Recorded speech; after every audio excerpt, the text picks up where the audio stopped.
just so much is happening so quickly that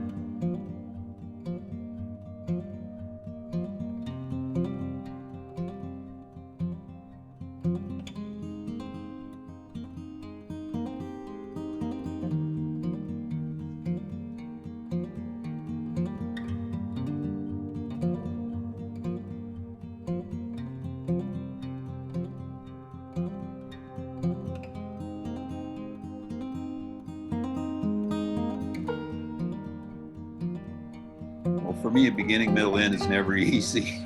So I'm trying to figure out how to do that.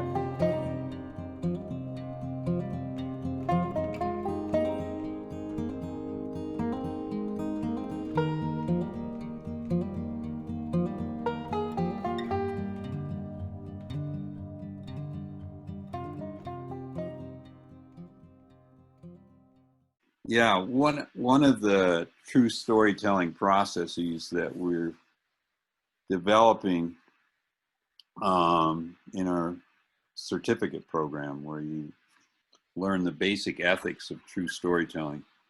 I'm coming up on a module where it's about how plots are constituted from anti-narrative, something I've been writing about since the year 2000.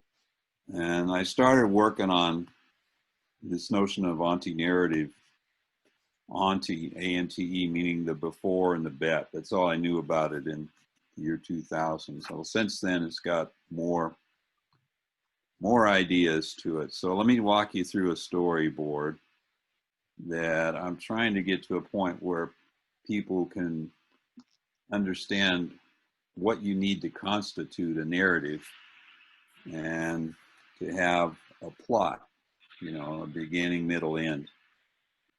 The four concepts you need to build a narrative or a story. You need words, you need language, you need discourses. So you need an ethical discourse, a discourse about the physical environment, a discourse about ethics. You need other discourses too. And then the good, the just, the true, and the beautiful, that's the old Greek square. So the story starts yesterday with Duncan and I. We're in a shamanic drumming session. So for me, storytelling has to do with really working on your intuitive skills and your ability to work with the beyond, or what I call foregrasping. By that, I mean, you got the five senses, but there's also more senses than that, where you can attune into the world of nature and plants and animals and human beings and relationship, and be an embodied reflection. So I'm looking for that deep insight into the beyond. So what is this beyond foregrasping picture? What is that? Well, I met a storyteller guy from Europe the other day, and he says, you're telling me this about your pond, and you're going out and clean it up. Why don't you use storytelling symbols? And why don't you put a spiritual symbol in the pond bed? And I said, well, that sounds like a good idea. And I was trying to think of a Native American symbol, and I said, well, the people coming over here are not Native Americans, so what symbol would they know? I said, what about a cross? Mm-hmm.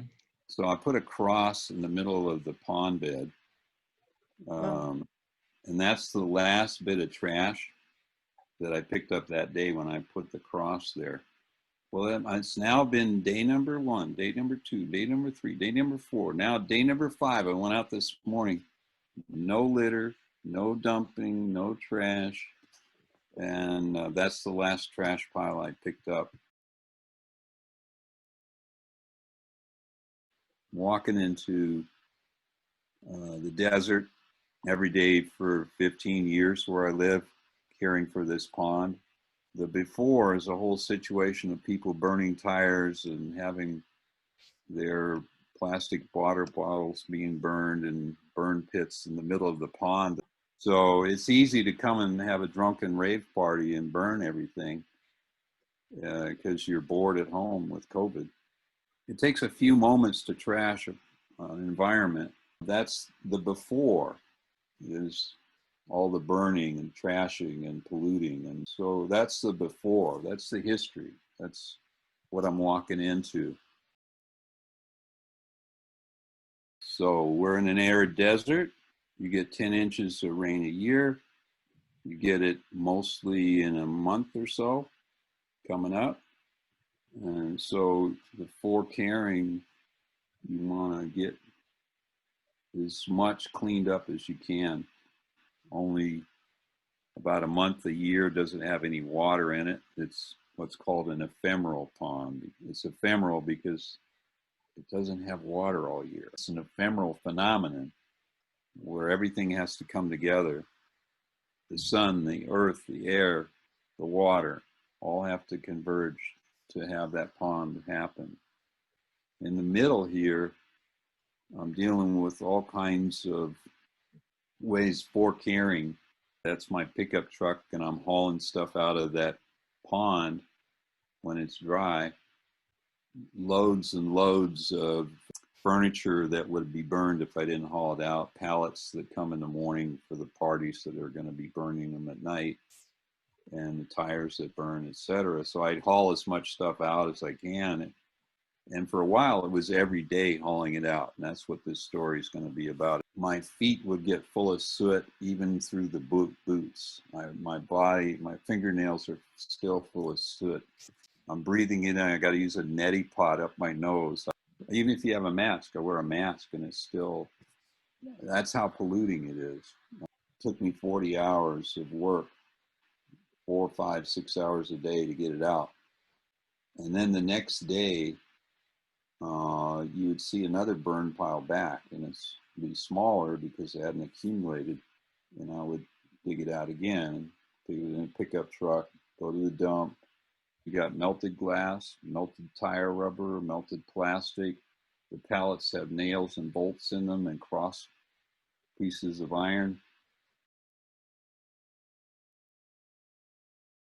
Okay, so in the late 1800s, the United States, after colonizing everything from the indigenous population, Native Americans, Native Mexicans, by the way, etc., you divided up the land. So 11 out of 12 sections came under the control of the Bureau of Land Management.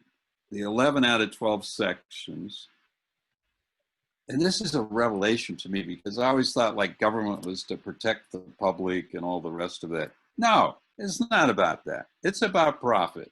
One thing that they're doing with these sections, gas drilling, oil drilling, cattle, running cattle, leasing it over for somebody's pecan farm.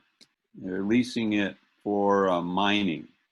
A whole lot of mining operations in the early 1900s, late 1800s, sucked most of the spring water dry. So what is the one section that doesn't belong to the Bureau of Land Management out of 12? Well, it belongs to the Department of Interior, and it's public land that's been given over to the state. And they raise money the same way: mining, oil, gas, cattle, running cattle. Like how you could run cattle on this land anymore is, there's no grass, but hello, it's still happening. So if you got the money, you can put down a lease, and a state organization will go ahead and give you a lease. Now, where I live, that pond on the right is not currently leased. It belongs under the control, so I'm told yesterday, not of the county, not of the city, not of the Bureau of Land Management, a federal organization, but of the state of New Mexico. And all of those lands raise money supposedly for education. It's the State Land Office, SLO. the little frog is another symbol. He's the symbol for aquatic life for the whole state of New Mexico. So that's the New Mexico Spadefoot toad. He's about 3 inches long. So what he does is he digs down in the dirt 15 inches and covers himself over. He's called a spadefoot because he's got a little bone sticking out of his foot, so he can dig from behind and squishes on down, covers himself over to survive a year. And then he's going to dig himself out. You don't want him digging himself out to that mess on the left. And I don't know what you got to do so people are not trashing things. You're talking about major re-education. I'm 72. I was a teenager and I used to come out and have a good time. But my dad taught me to take your plastic, your beer cans, your beer bottles, your tires, take them where they belong, get them into the recycling stream.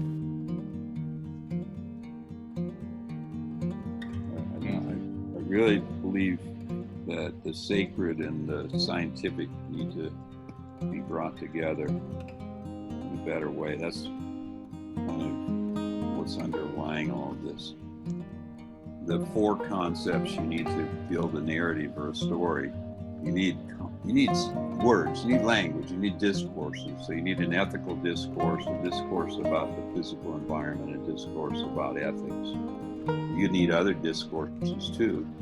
And then the good, the just, the true, and the beautiful, that's the old Greek square. So I'm interested in how in ethics in 400 BC, we had a way of unveiling, revealing, disclosing the truth. I found out something startling. The SLO has a regulation. Nobody's allowed on this land, not even me. Nobody to come and clean it up. Unless you're leasing that land for profit, you got no rights to be on that land.